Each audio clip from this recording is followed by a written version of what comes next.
So, we have a science project today, right? Yeah. Let me first. So right now, here I'm gonna take it off. What we're gonna do is every 10 days, because you're not supposed to keep things under your skin for a long time, whether it's Infectious. Exactly. Absolutely. Especially administered at home.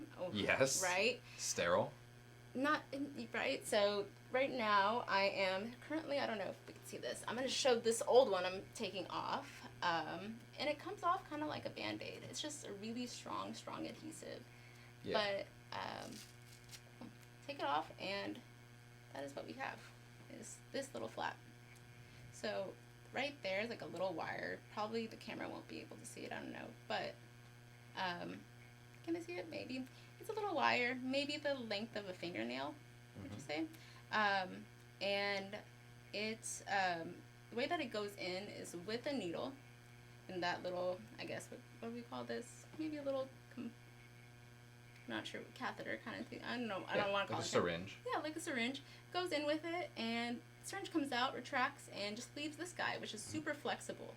So it doesn't hurt, honestly. I am someone who used to be really, really fearful of needles, so I would tell you that, oh yeah, it hurts. The first time I tried to do this by myself, way back in 2015, 14 maybe, I hit it into a muscle and it bled, and it still didn't hurt even at that point. So yeah, it was just a mess. It was a mess. A mess to do in the library at college. Right. Let's see. But, so, right now, thank you to Dr. T for being comfortable with helping me out with this. I've never actually seen, this is not like a normal thing that I would ever do. I don't administer insulin. I don't do any of that. So this is kind of a new experience for me. They teach you all about it. Here's where it goes. Here's where they're supposed to. So if you're like in a medical emergency and they're like, hey, I have my insulin, it's in my bag, I need to get it, and they're kind of just at a point to where they're just debilitated for whatever reason, either extreme, hyperglycemia or something's going on to where they can't get to it, and it's so we're taught to administer them in appropriate. Usually, you're supposed to go into muscles and stuff from the shots, from what I'm aware of, and this is actually not. Exactly, this one's supposed to go into. Is that because long-term, short-term differentiation, or is that just? Because I know when you put it into the muscle, it's supposed to pump and move around, and that helps it kind of get through the bloodstream.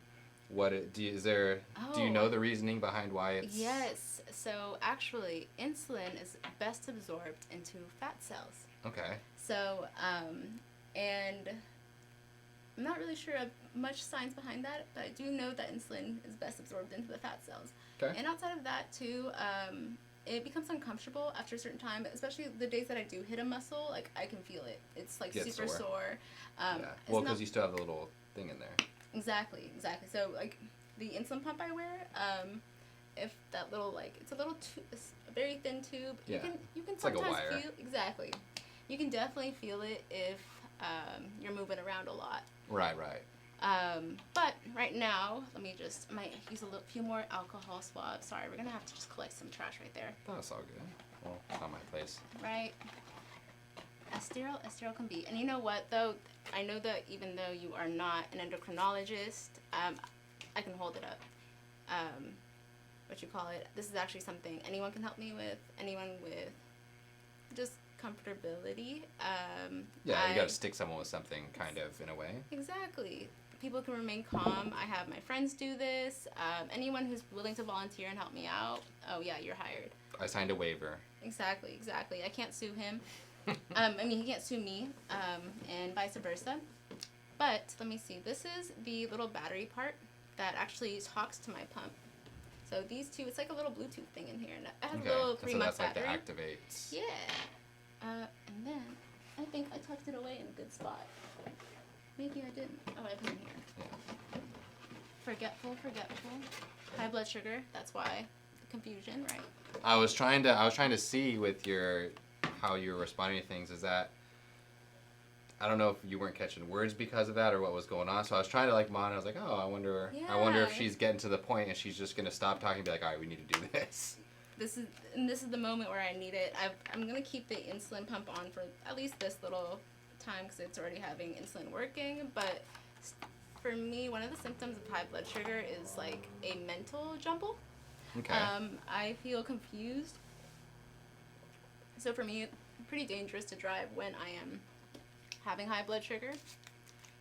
Cognitive functioning it is jumbled. There's no much more to say that. And so this is the thing. Okay, There's a cool. little safety thing. We're gonna and switch to like this camera you here. take over. Sweet. Oh yeah. I don't know if it is. Zoom maybe? Oh yeah. Perfect. So there's this. That's what it looks like. It has two little wraps, I guess, that would unload, and that's the sticky part, the sensitive adhesive that comes on. I guess we could. Safety? Is this turned? You can just like bend it over. Perfect. Aha! Yep. And then we can just peel off these It's a two. one-shot hit. One-shot I'll let hit. you. So we're gonna wait to stick it on, and then you can press the orange button. Oh yeah, don't hit the orange button first. It's gonna come right at me. Don't hit the big orange button. Okay. But we're gonna try to put it into somewhere that wouldn't hurt, which is typically the fat. The muscles is what hurt. So we're gonna come up. So you have a tricep that comes here. We're gonna go a little bit above that. That'll be right. Is it okay? Love it. Right there. Come in. Oh, that was probably least painful one ever. Really? You know what? Oh, I did it. I know James back there. He's also done a pretty good job, but I didn't know I had a tricep back there. Didn't know I had any muscles, to be honest. Just thought it was skin and bones. Now there was a question that Slick Fargo had. He asked, That was perfect. what We are did it. Looking good? Looking good. We're in. Hit us again, Slick Fargo. What are the cons of using the pump rather than the needle? Cons. Oh, so what's cool, I used to use just the needle and had to go off. I went off the pump and went back to the needle because I was a diver. And you would have to be always connected to this because it's always giving you that little, like, every 15 minutes it's giving you that instant. Diver, how deep we talking? Oh, I used to do, like, springboard diving. Oh, okay. I'm thinking like. Scuba diving. Yeah. I was like, okay. All right. But yeah, so I would have to be disconnected from my pump for a long time if I did continue using the pump, and that wouldn't allow me to actually monitor my blood sugars pretty well. I could still wear this. However, at least with the shots, I could be disconnected from my pump. Kind of sucks sometimes to always be connected to this. This gets pulled on door handles. Like, no, maybe. AirPod life. Crazy. Exactly. No wires around here. Just snip this. Oh, also another thing. It was in, I'm setting it up while we're talking. But in grade school, if we had a substitute teacher, it was always, or if I was in college too, people would think that I'm on my phone. Oh yeah, they think it's like, all right. Exactly. You got your Zune on in class? Zoom, right? Shouts to those of us that had Zunes because parents didn't want to drop an iPhone or an iPod for them, man. Yo, can't relate. Cannot relate. Hang with me. I was going to say, like, someone called this a pager. I've never seen a pager. I'm not even mad. If you roll around and function with a pager, like, I'm not even mad. Like, that's cool. I support that. Fair. Committed. But I guess it brings some unwanted attention. Thanks. What sucks about this, though, It's one-shot use. What a big waste of plastic. Right? Right? I know, and they're a company based in San Diego. Like, I thought they would know better. Save the seagulls. Do better. Thank you again.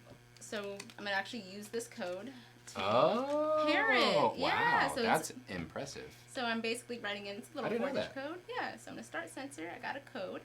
What's cool is, like, if you have this code, you don't have to calibrate it. You just wait the 2 hours for it to establish connection, and it will start telling your blood sugars again.